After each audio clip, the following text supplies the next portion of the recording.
The black ships came from the void like a dark tide washing over the stars.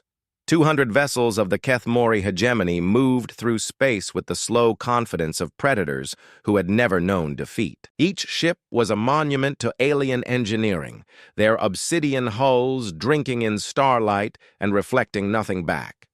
The largest among them stretched nearly 3 kilometers from bow to stern, bristling with weapons that could crack planets. Admiral Vexthul stood on the bridge of his flagship, the Dominion's Edge, watching the blue-green world grow larger on the main display. Earth. Such a small planet orbiting such an ordinary star. The initial scans had been almost disappointing. This human civilization was barely capable of traveling between planets in their own system. Their weapons were crude kinetic projectiles and simple fusion devices. Their largest warships were tiny metal constructs that would barely qualify as escort vessels by hegemony standards. "Admiral," said his tactical officer, a tall, thin alien with pale blue skin and large black eyes. "Long-range scans confirm 17 orbital stations and approximately 400 defensive platforms. Their combined firepower would not trouble a single squadron of our destroyers." Vexthul nodded slowly. It was always the same.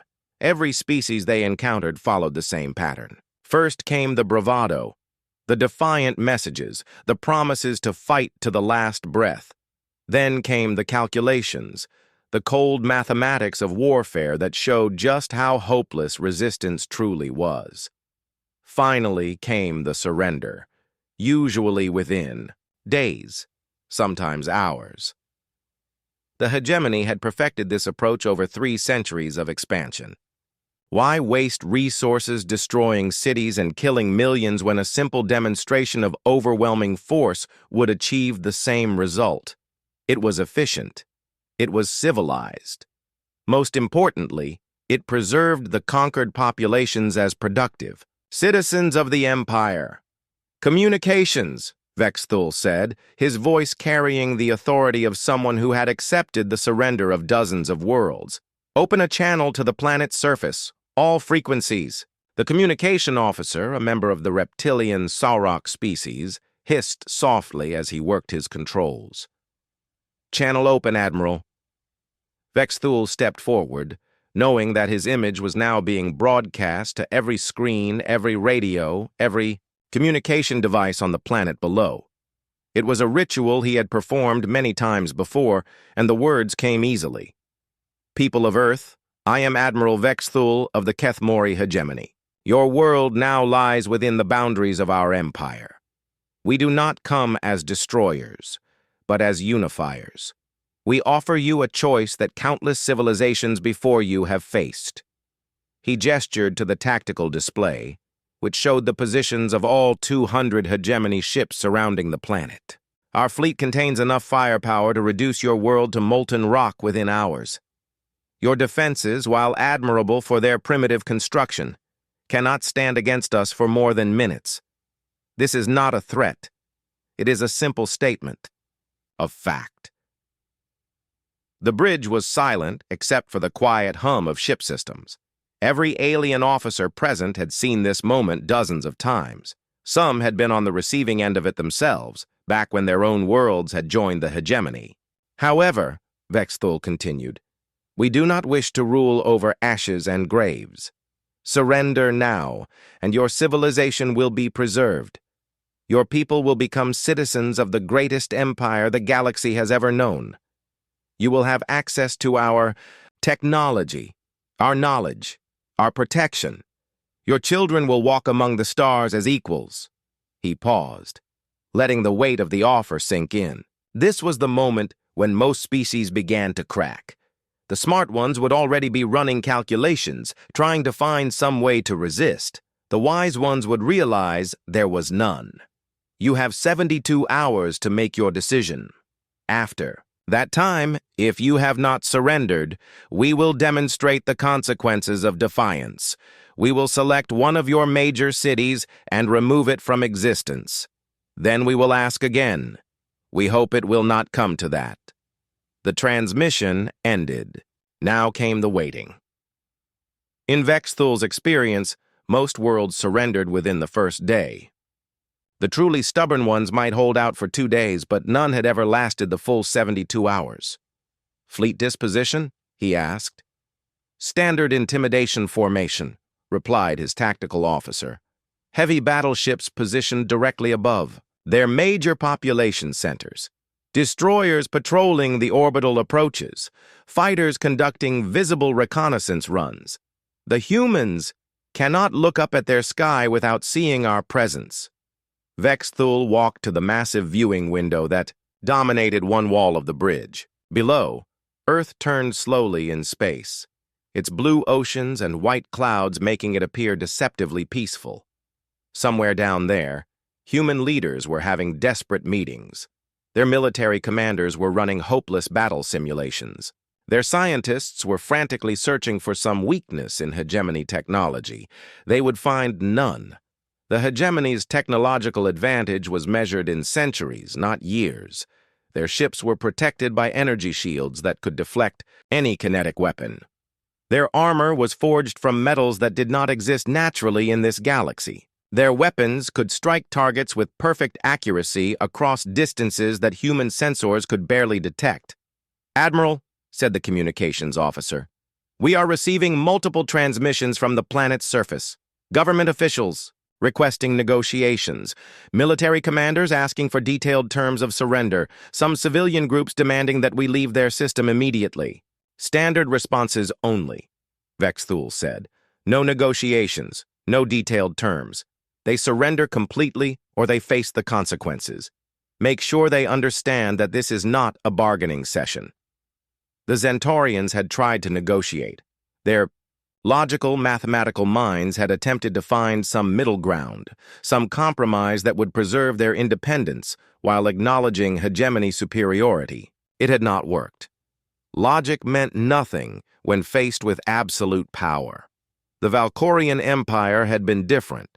They were warriors, proud and fierce, with a military tradition spanning millennia. Their response to the Hegemony ultimatum had been to deploy their entire fleet in battle formation and declare that they would rather die with honor than live as slaves. That had lasted exactly 6 hours.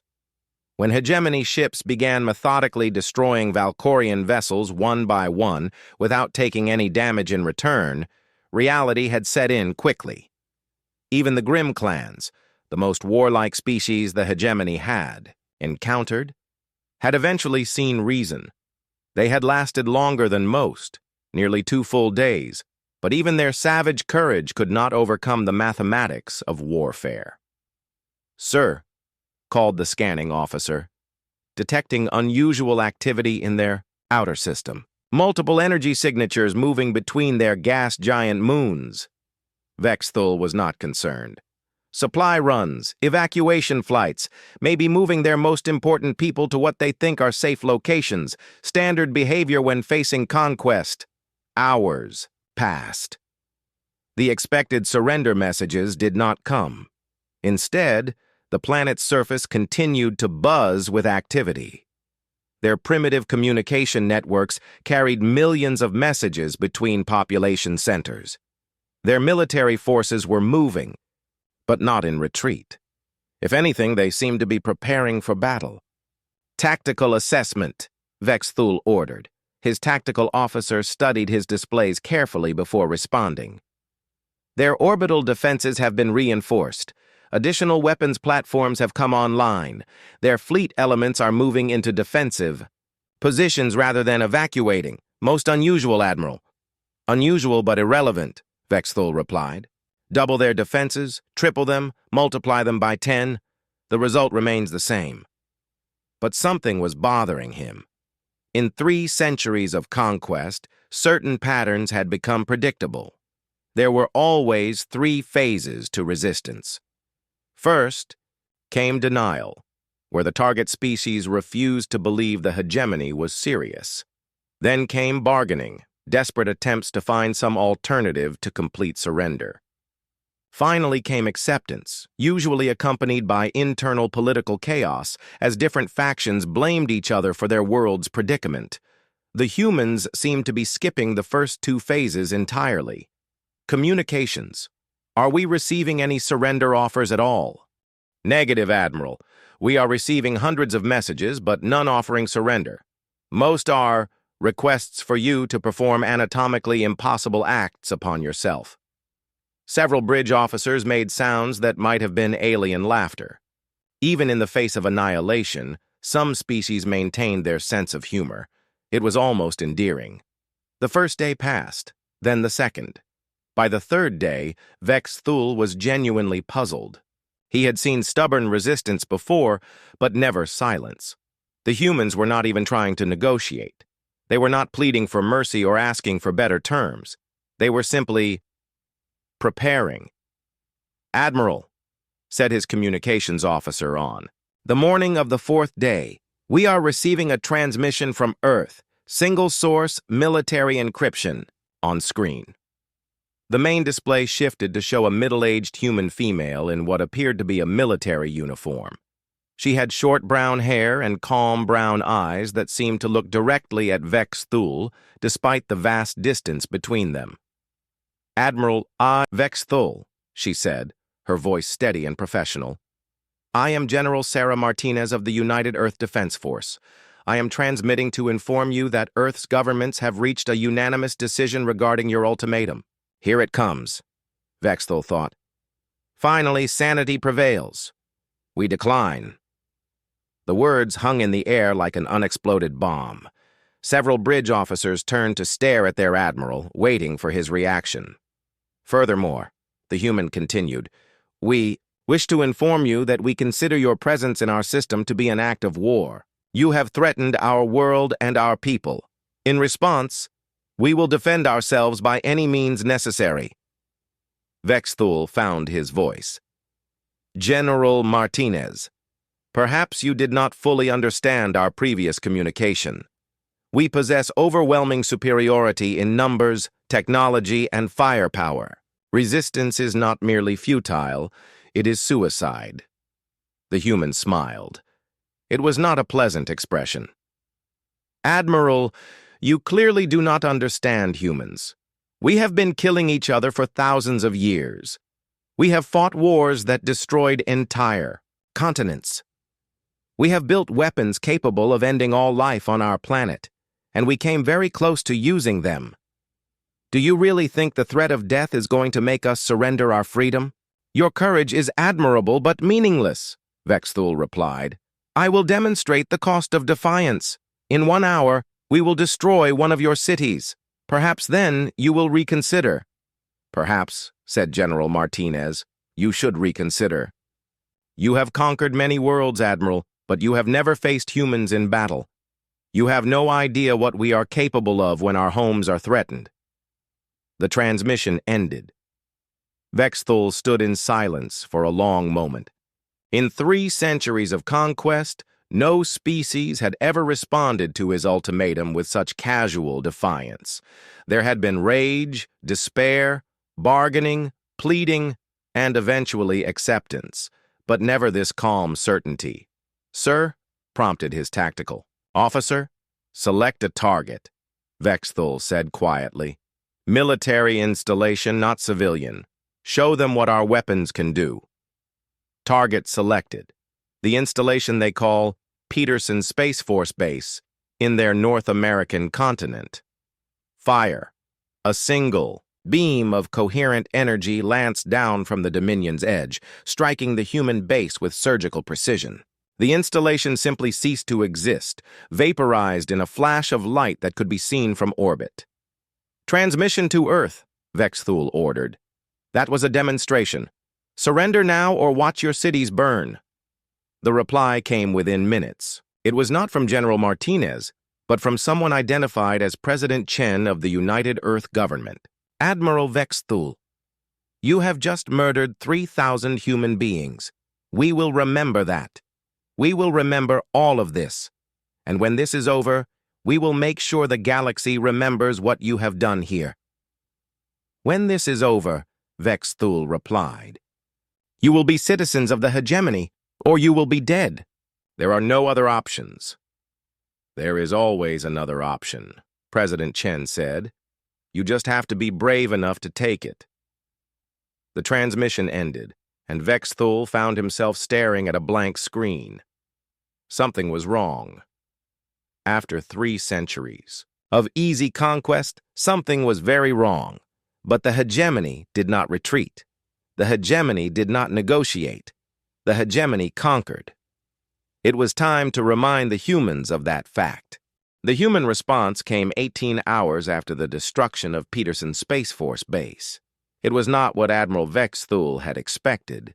Instead of the desperate surrender he anticipated or even angry threats of retaliation, Earth's governments transmitted a single simple message. Our representative will meet with you at the coordinates provided. Please confirm your acceptance of this meeting. Vexthul studied the coordinates on his tactical display. They were in open space, roughly halfway between Earth and its single natural satellite. No strategic value, no hidden weapons platforms, nothing but empty void. Tactical analysis of the meeting location, he asked. His tactical officer ran quick scans before responding. Empty space, Admiral. No detectable weapons, no hidden ships, no unusual energy readings. If this is a trap, it is beyond our ability to detect. The Admiral found himself genuinely curious. In 3 centuries of conquest, no species had ever requested a face-to-face meeting after the demonstration phase had begun. Most were too busy evacuating their leadership or making desperate last-minute defensive preparations. Very well, he said. Inform them we will meet their representative, standard escort formation. If they attempt any treachery, we destroy their ship and proceed with planetary bombardment. The message was transmitted, and the reply came quickly. Understood, Admiral. Our representative will arrive at the designated coordinates in 6 hours. When the time came, Vexthul took his personal command ship, a heavily armed cruiser called Inevitable Victory, along with an escort of 6 destroyers. It was more than enough firepower to handle anything the humans might attempt. What they found at the coordinates was a single human vessel. Vexthul had seen the intelligence reports on human military technology, but seeing one of their ships in person was still somewhat shocking. The vessel was tiny by hegemony standards, perhaps 300 meters in length. Its hull was made of simple metal alloys, scarred and pitted by micrometeorite impacts and radiation exposure. Crude fusion drives provided propulsion, and the weapon systems were laughably primitive projectile launchers and chemical explosive missiles. Ship identification? He asked. Human vessel UES Defiance, reported his communications officer. Heavy cruiser classification by their standards. Crew complement approximately 400. Armament includes 6 railgun batteries, 12 missile launchers, and point defense systems. The Inevitable Victory alone outmassed the human ship by a factor of 10. Any single weapon on Vexthul's ship could destroy the Defiance with 1 shot. The escort destroyers could have handled the human vessel without his personal involvement at all. Open communications, he ordered. The main screen shifted to show the bridge of the human vessel. It was cramped and utilitarian, with exposed pipes and cables running along the bulkheads. Everything looked functional but crude, like something built by people who understood engineering but lacked advanced materials. A human female sat in the captain's chair. She appeared to be middle-aged, with graying brown hair pulled back in a simple style and intelligent green eyes that seemed to take in everything around her. Her uniform was neat but showed signs of wear, and she carried herself with the confidence of someone accustomed to command. Admiral Vexthul, I presume, she said, her voice calm and professional. I am Captain Sarah Chen of the UES Defiance. Thank you for agreeing to this meeting. Vexthul studied the human captain carefully. She showed no signs of fear or desperation. If anything, she seemed almost relaxed, as if meeting with alien conquerors was a routine part of her duties. Captain Chen, he replied. I confess myself curious about your purpose here. Your world has seen our demonstration of power. You know the futility of resistance. Yet here you are, alone in the void, apparently representing a government that refuses to acknowledge reality. Captain Chen smiled. It was not the expression of someone facing hopeless odds. I'm here to inform you that Earth's position remains unchanged. We will not surrender our world or our freedom. We will defend our home with everything we have. Everything you have, Vexthul repeated, his voice carrying a note of disbelief. Captain, you command one ship. One small, primitive ship with weapons that belong in a museum. I have brought 7 vessels to this meeting, any one of which could destroy your entire ship without effort. Behind me waits a fleet of 200 ships, each more advanced than anything your species has ever built. I'm aware of the odds, Admiral. Then you must also be aware that resistance will accomplish nothing except the needless death of billions of your people. Surrender now, and they will live. Continue this futile defiance, and they will all die. Captain Chen leaned forward in her chair, her expression becoming more serious. Admiral, may I ask you a question? Vexthul was intrigued, despite himself. Proceed. In all your centuries of conquest, how many species have you fought a real war against? The question caught him off guard. What do you mean? I mean actual warfare, ship-to-ship combat, planetary invasions, the kind of fighting where people die in large numbers and the outcome is decided by strategy, tactics, and the will to keep fighting when everything seems hopeless. Vexthul considered the question. The Hegemony's expansion had been remarkably bloodless.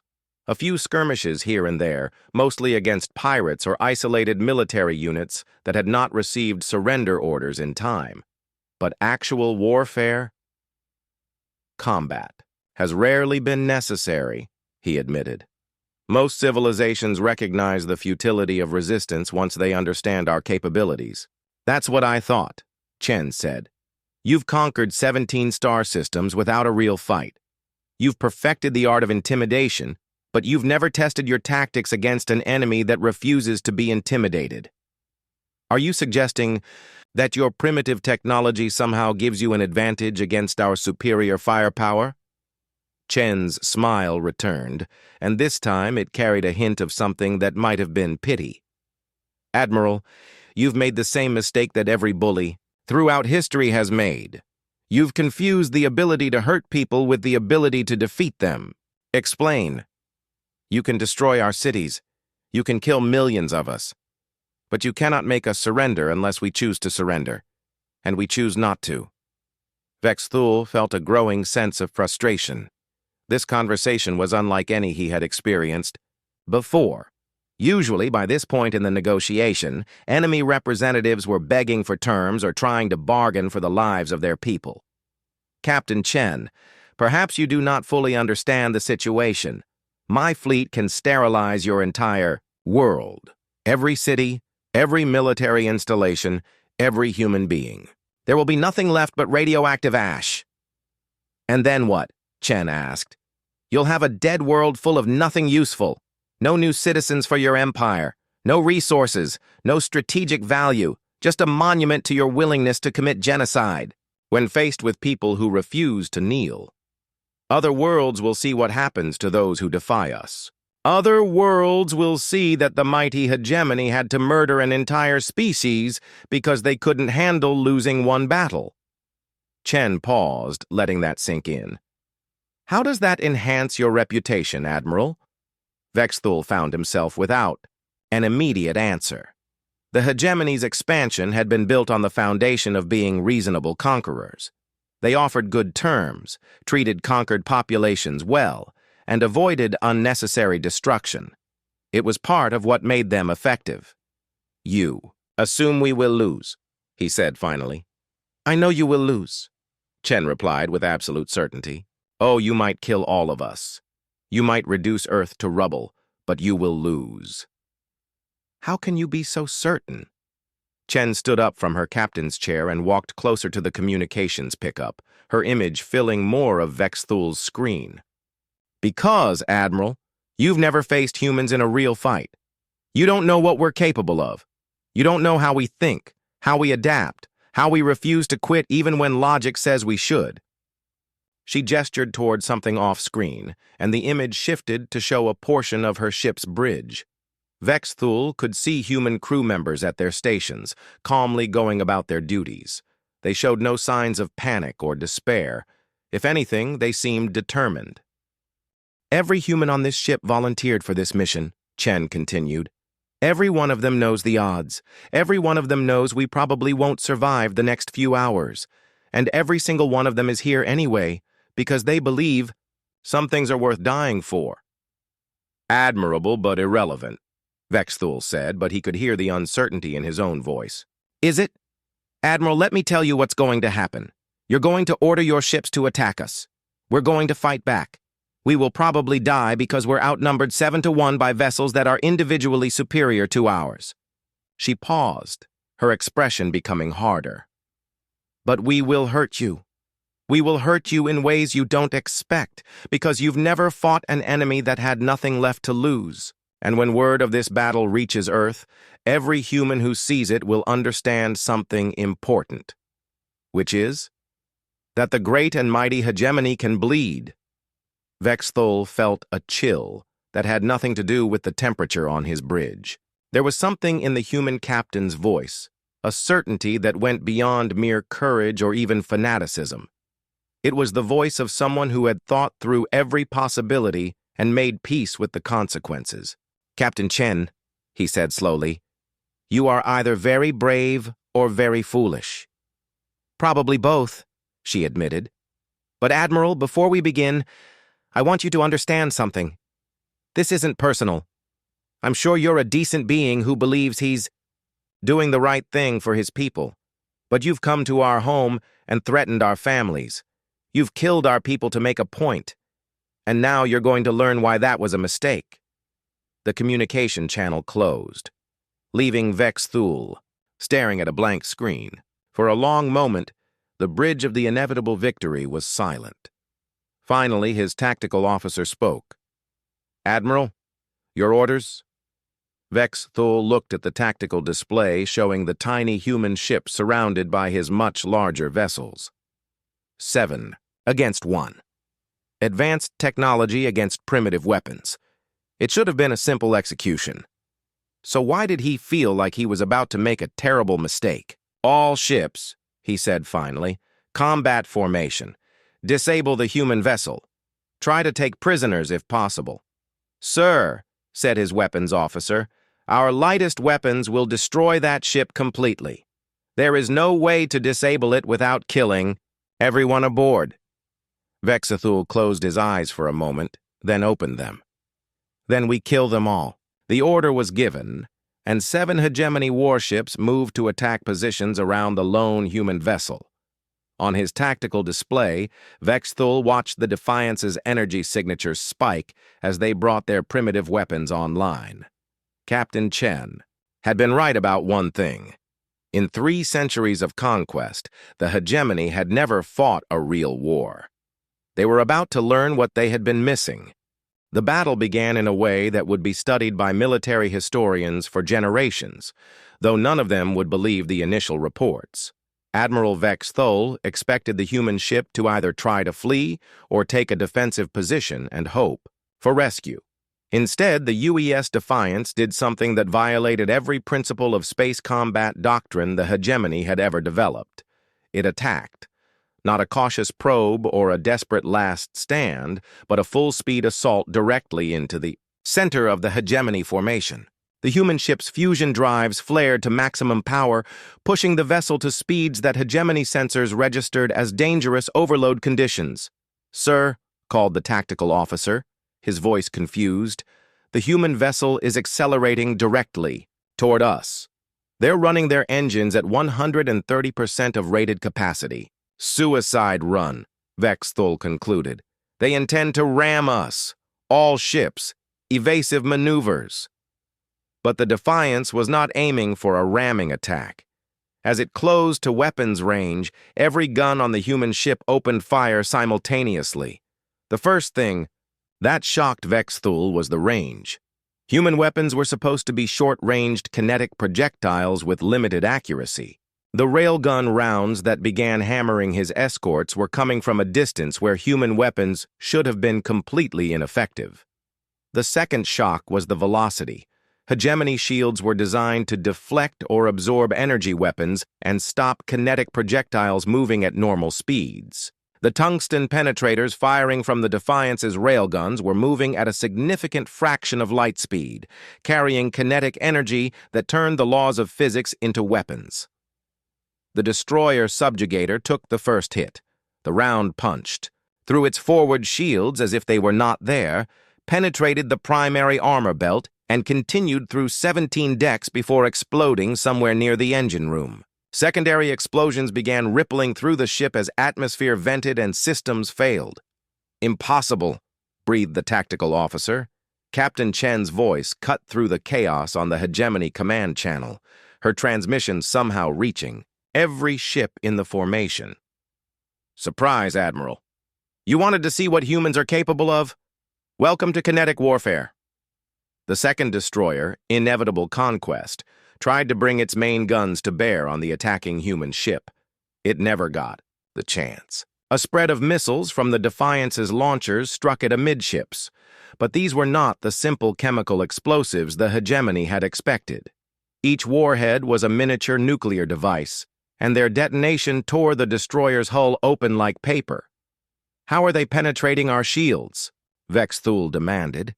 His science officer, a tall, thin Zentorian with pale blue skin, was frantically checking his instruments. "Admiral, their kinetic rounds are moving too fast for our defensive systems to track effectively. The nuclear warheads are preceded by penetrator charges that create holes in our shield matrices.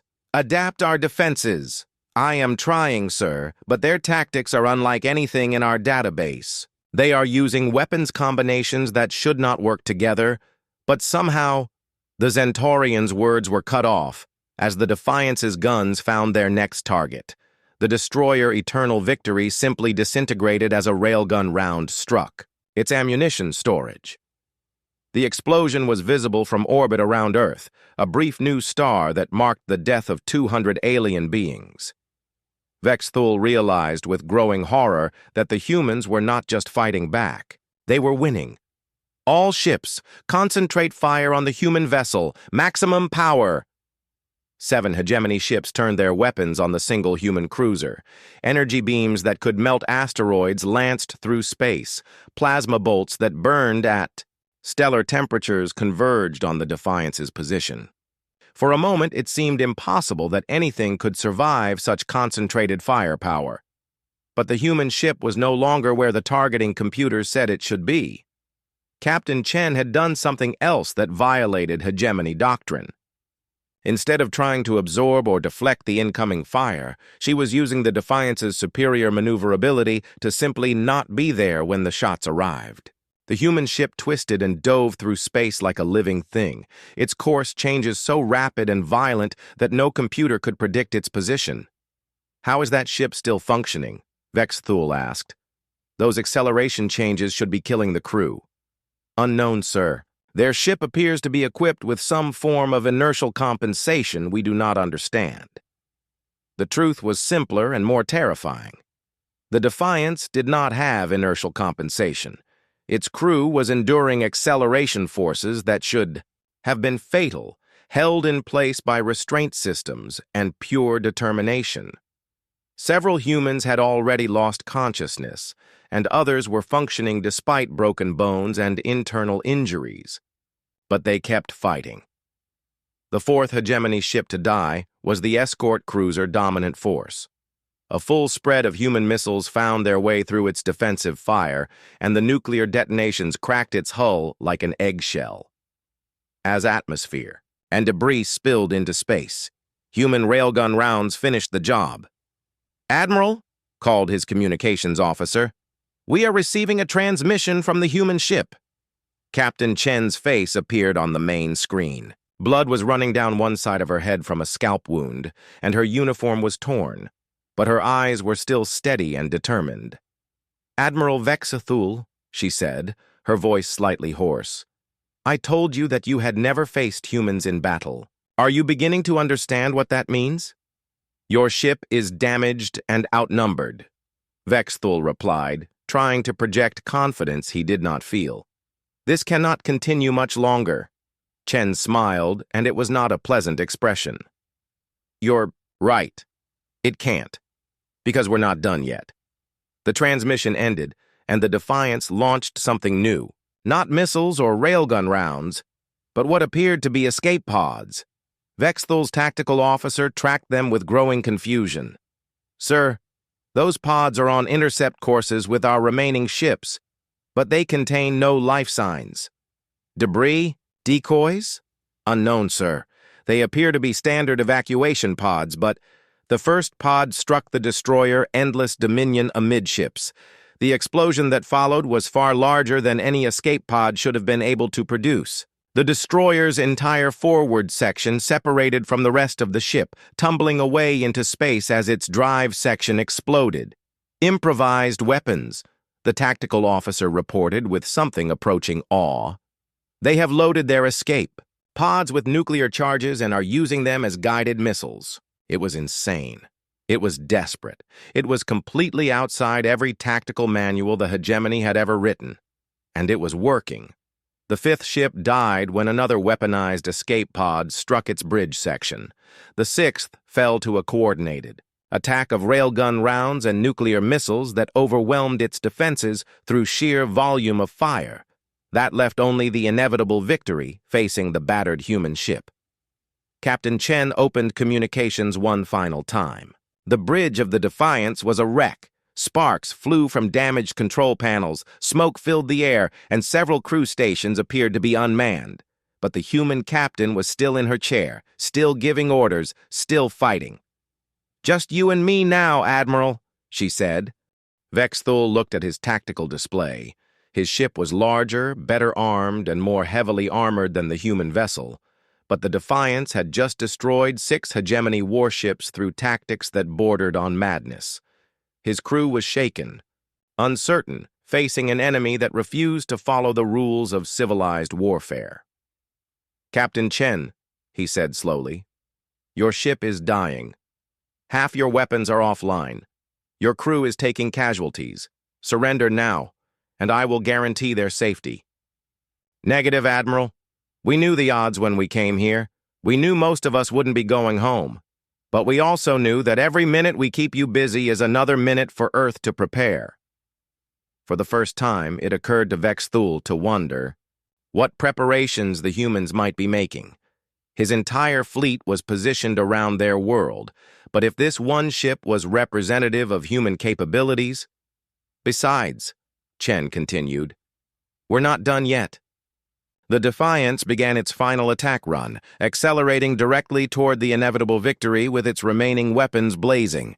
Vexthul's ship returned fire, its superior firepower tearing through the human vessel's damaged hull. But Captain Chen had one more surprise. As the Defiance closed to point-blank range, its entire cargo bay opened, releasing clouds of metallic debris directly into the path of the Hegemony ship. At the speeds both vessels were traveling, the collision was catastrophic. Thousands of metal fragments tore through the inevitable victory's hull like bullets, shredding systems and atmosphere. Both ships died together, locked in a mutual embrace of destruction that lit up the space between Earth and its moon. In his final moments, as his ship broke apart around him, Admiral Vexthul understood something that would have changed the course of the war if he had lived to report it. The humans were not just willing to die for their world, they were willing to take their enemies with them. Across the solar system, human observers watched the battle through telescopes and sensor arrays. They saw 7 alien warships engage a single human vessel. They saw impossible odds overcome through courage, determination, and tactical innovation that bordered on insanity. Most importantly, they saw that the mighty Hegemony could be beaten. The message that went out to every human military unit, every orbital platform, every hidden shipyard in the outer system was simple. The Defiance has shown us the way. Now let's show them what an entire species can do when we're fighting for our home. Admiral Vex Thul had been right about one thing. The age of easy conquest was ending. But he had been wrong about who would end it. The news of Admiral Vex Thul's death reached the Hegemony fleet orbiting Earth 6 hours after the battle ended. Vice Admiral Kolthara, now the senior commander, stared at the tactical reports with growing disbelief. 7 ships destroyed. 7 ships of the mighty Hegemony fleet, eliminated by a single primitive human vessel. It was impossible. It was unthinkable. It was also undeniably true. How? He asked his tactical staff, though he knew they had no better answers than he did. The humans employed tactics we have never encountered, replied his chief tactical officer, a veteran Saurok named Shisrake. Extreme acceleration maneuvers, kinetic weapons fired at ranges we considered impossible, improvised weaponry using their own ship systems. They fought as if death was preferable to defeat. Kolthara studied the sensor readings from the battle. The destruction had been total. Nothing remained of either the human ship or Vex Thul's squadron except expanding clouds of debris and radiation. By all logic, this should have ended human resistance. The cost of their defiance had been made clear. Instead, the opposite was happening. "Fleet status report," he ordered. "Sir," began his communications officer, "we are detecting massive energy spikes throughout the human solar system. Hidden installations are coming online. Ship construction facilities we never detected are beginning operations." And the officer paused, clearly reluctant to continue. "And, sir, we are detecting movement from the outer system. Multiple contacts, heading toward Earth. At least 50 vessels, possibly more." Kolthara felt his blood chill. 50 human ships meant 50 chances for the kind of suicidal tactics that had destroyed Vex Thul's squadron. Even if each human vessel only managed to kill one Hegemony ship before being destroyed, the losses would be catastrophic. Composition of the approaching fleet? Unknown, sir. They are maintaining communication silence and using minimal power signatures, but the mass readings suggest vessels ranging from frigate to battleship class. Battleships? Kolthara could not hide his surprise. Intelligence reports had indicated that humanity's largest warships were cruiser-sized vessels like the one that had just died so spectacularly. Confirmed, sir. At least 12 contacts showing mass readings consistent with capital ship construction. For the first time since arriving in the Sol system, Kolthara began to wonder if the Hegemony had made a serious miscalculation. Every previous conquest had been accomplished through overwhelming technological superiority and the threat of massive casualties. But what if the enemy simply did not care about casualties? "Sir," called another officer, "we are receiving a transmission from the planet's surface." The main screen activated to show a human male in what appeared to be a military uniform.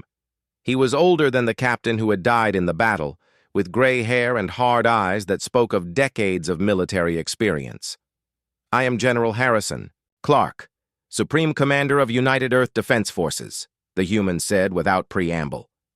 "I am transmitting to inform you that Captain Chen and the crew of the UES Defiance have been posthumously awarded the highest honors our species can bestow. Their sacrifice will be remembered for as long as humanity exists."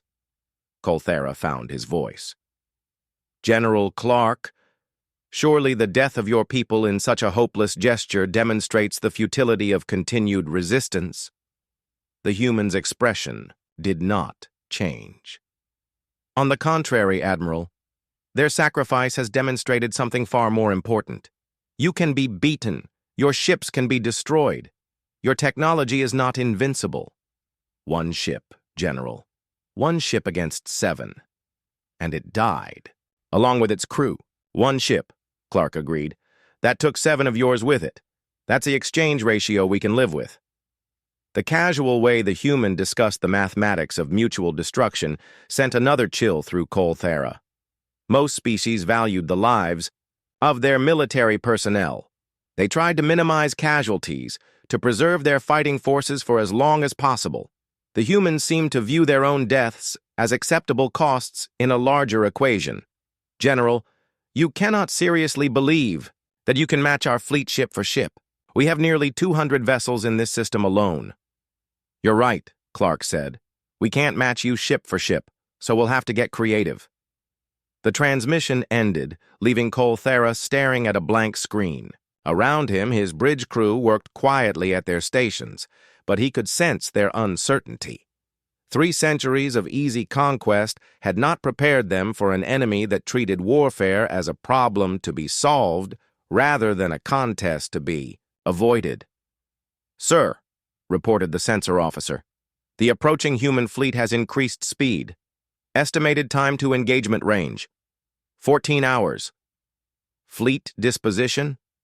Standard defensive formation around the planet, sir. All ships maintaining station." Colthara nodded, though he felt far from confident. The destruction of Vexthul's squadron had cost him his most experienced combat commander and 6 valuable ships.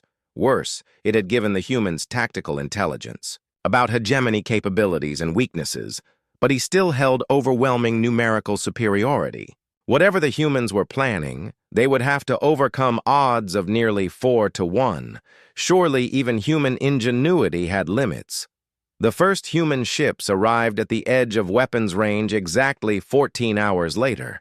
What Colthara saw on his tactical displays defied everything he thought he knew about human technology.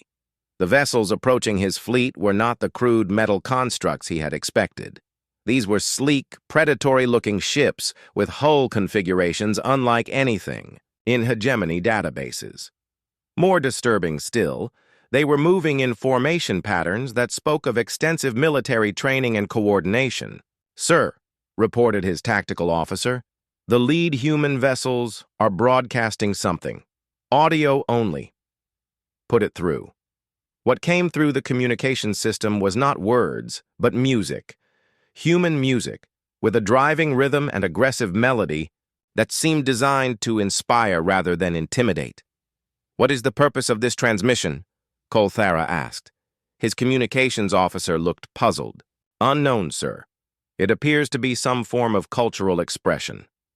The lead human ship was close enough now for detailed scans. What the sensors revealed made Colthara question his understanding of human industrial capacity.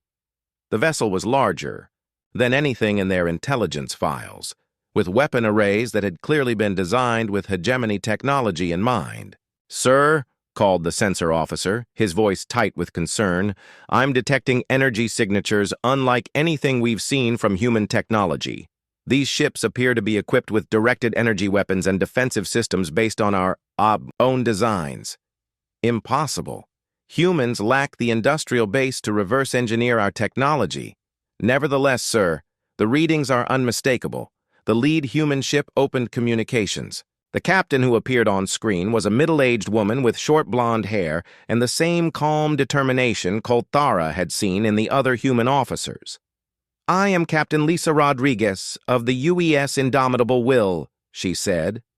"I am here to continue the conversation that Captain Chen began."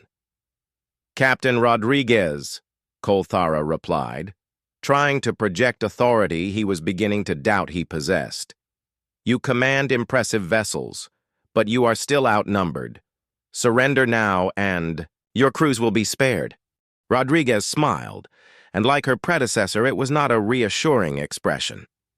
"Admiral, you're making the same mistake your predecessor made. You're assuming that we care about the odds." "You should care. Rational beings always consider the cost of their actions." "Rational beings," Rodriguez agreed. "But you see, Admiral, Captain Chen and her crew taught us something important yesterday. They showed us that sometimes the most rational thing you can do is something completely insane. As if responding to a signal, the human fleet suddenly accelerated to attack speed. But instead of charging directly at the hegemony formation, they scattered, individual ships diving toward different sections of the alien fleet with no apparent coordination." "Tactical analysis?" Colthara demanded. "Unknown, sir. Their maneuvers appear random, but..." The first human ship struck before the tactical officer could finish his sentence. The UES Relentless dove straight through the center of a hegemony. Destroyer squadron, its weapons firing continuously. But these were not the kinetic rounds that had surprised Vex Thul. These were directed energy weapons that carved through Hegemony shields as if they were made of paper. How? Kolthara breathed. The answer came in the form of a secondary explosion as the Relentless fired something that looked like a missile but acted like a small star. The nuclear warhead detonated inside the destroyer's shield envelope, and the ship simply ceased to exist. "Sir," reported the tactical officer, "the humans appear to have developed some form of shield penetration technology. Their energy weapons are modulated to frequencies that our defensive systems cannot deflect." Based on what? Analysis of the battle between Captain Chen and Admiral Vex Thul, sir. They have used the tactical data from that engagement to develop countermeasures to our technology. Kolthara watched in growing horror as human ships engaged his fleet with tactics that seemed to come from the nightmares of military strategists. They used their own vessels as weapons, ramming damaged Hegemony ships while launching escape pods filled with nuclear devices. They coordinated attacks with a precision that suggested they had been preparing for this battle for months rather than hours. Most terrifying of all, they adapted. When Hegemony ships modified their shield frequencies to counter human energy weapons, the humans switched to kinetic rounds. When Hegemony formations tightened to concentrate defensive fire, human ships scattered and attacked from multiple angles simultaneously. The UES Indomitable will engaged 3 Hegemony cruisers at once, its captain apparently unconcerned by the overwhelming firepower arrayed against her ship. Rodriguez's voice cut through the tactical channel with calm professionalism as she issued orders to her crew. "Engineering, I need everything you can give me from the reactor. Tactical, continuous. Fire on the lead cruiser. Navigation, prepare for ramming speed on my mark." "Sir," Kolthara's tactical officer reported, "Captain Rodriguez appears to be preparing to ram one of our cruisers. At that speed, both ships will be destroyed." "Yes, sir, that appears to be her intention." But Rodriguez had one more surprise. At the last moment before impact, the Indomitable Will's cargo bay opened and released a cloud of metallic debris identical to the tactic that had destroyed Vex Thul's flagship. The difference was that this time, the human ship used its superior maneuverability to avoid the worst of the collision while ensuring that the Hegemony cruiser flew directly into the debris field. The alien ship disintegrated as thousands of metal fragments shredded its hull. The Indomitable Will emerged from the cloud, battered but intact, its weapons still firing at the remaining Hegemony vessels. Across the battlefield, similar scenes were playing out as human commanders demonstrated tactical innovation that bordered on artistic. They used gravity wells from nearby planets to slingshot damaged ships into ramming attacks. They detonated their own reactors at precisely calculated moments to maximize damage to nearby enemy vessels.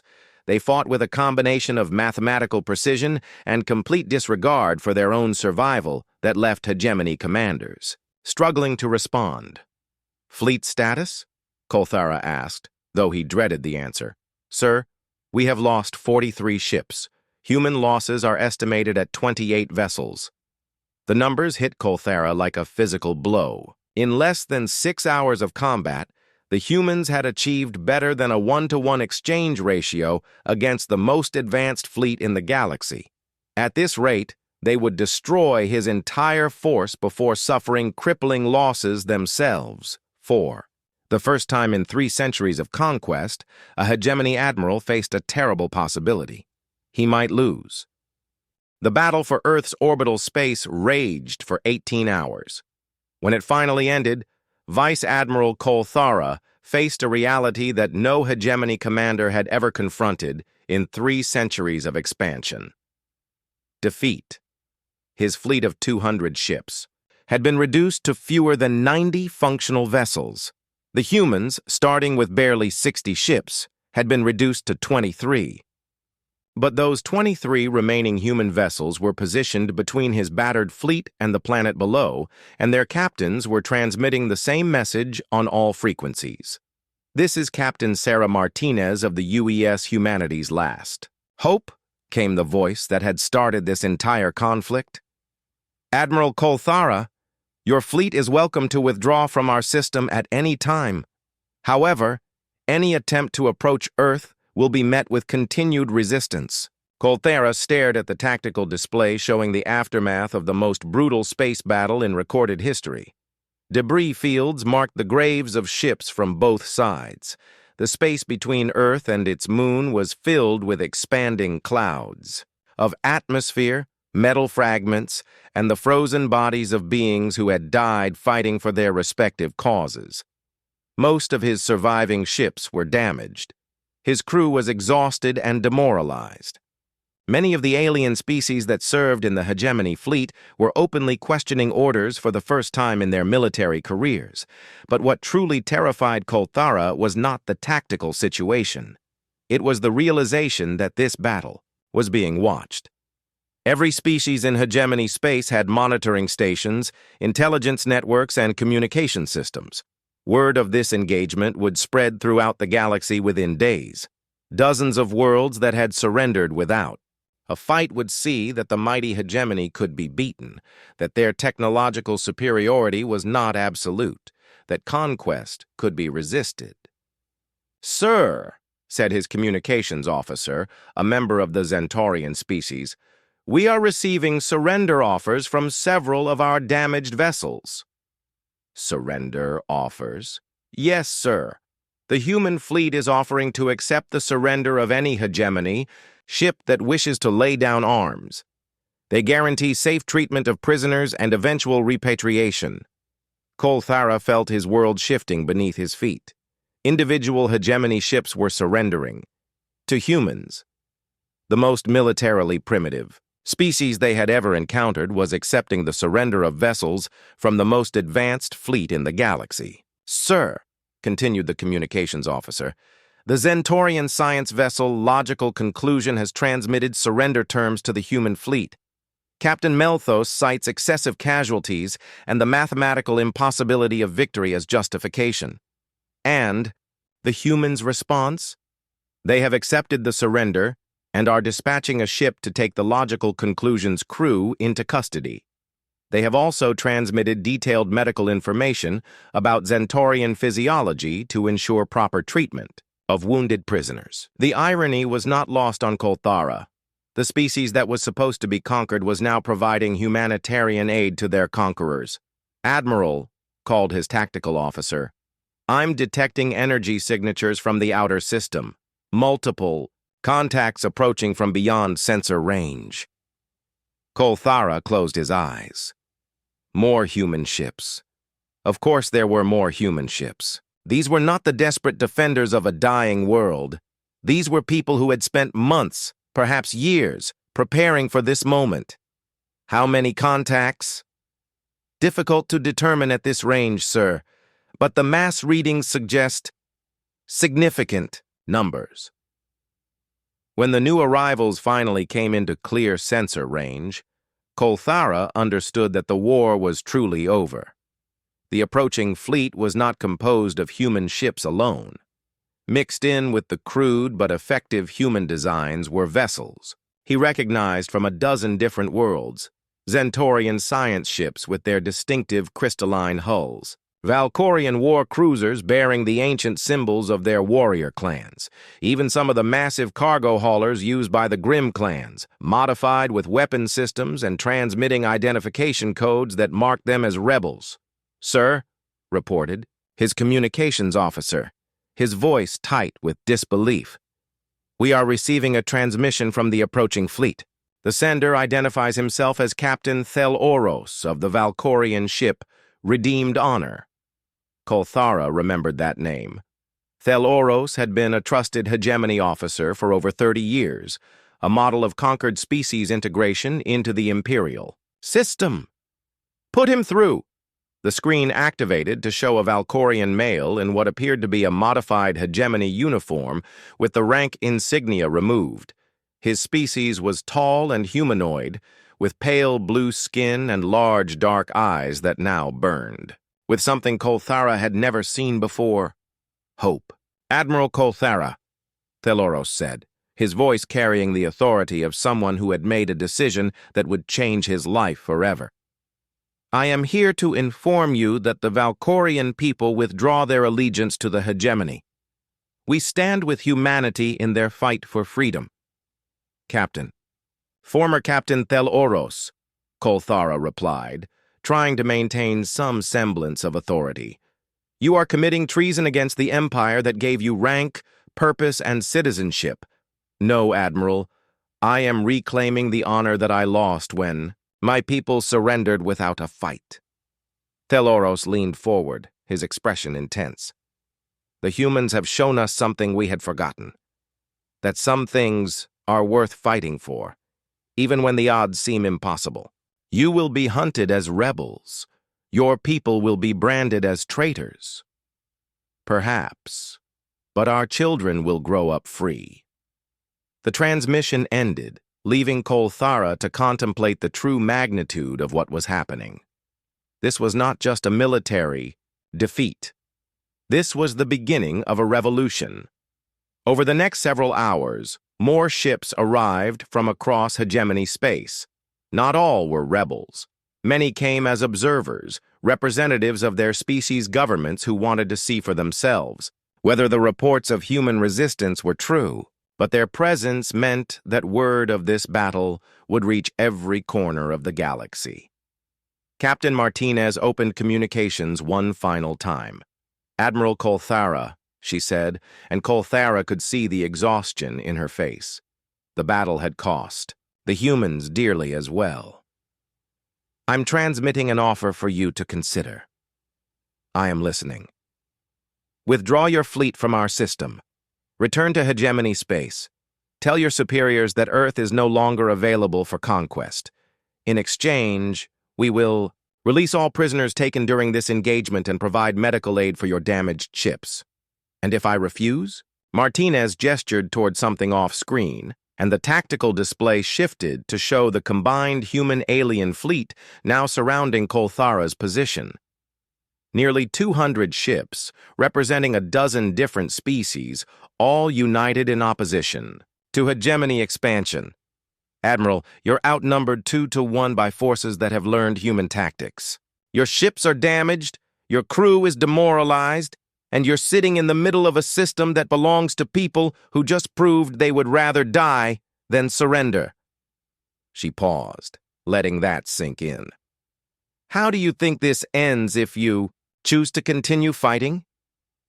Kolthara looked around his bridge at officers representing half a dozen species, all of whom had served the hegemony faithfully for decades. For the first time in his career, he saw doubt in their eyes. Doubt about their mission, their cause, and their chances of survival. Admiral, said his Zentorian science officer quietly, the mathematical probability of successful conquest has fallen below acceptable parameters. Logic suggests that withdrawal is the optimal choice.